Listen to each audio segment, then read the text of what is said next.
Check all batteries. -20. Report popping. Good. Second stage ground pressure. On. It has been armed. Check inverters. We have gone for redundant set sequencer start. Ignition. Liftoff.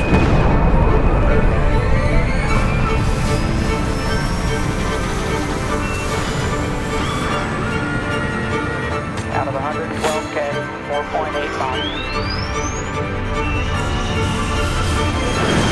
The liquid hydrogen vent valve has been closed and flight pressurization is underway.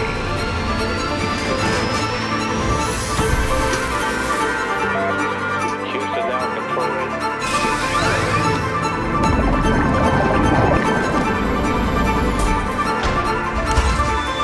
Your nav state with TACAN is perfect.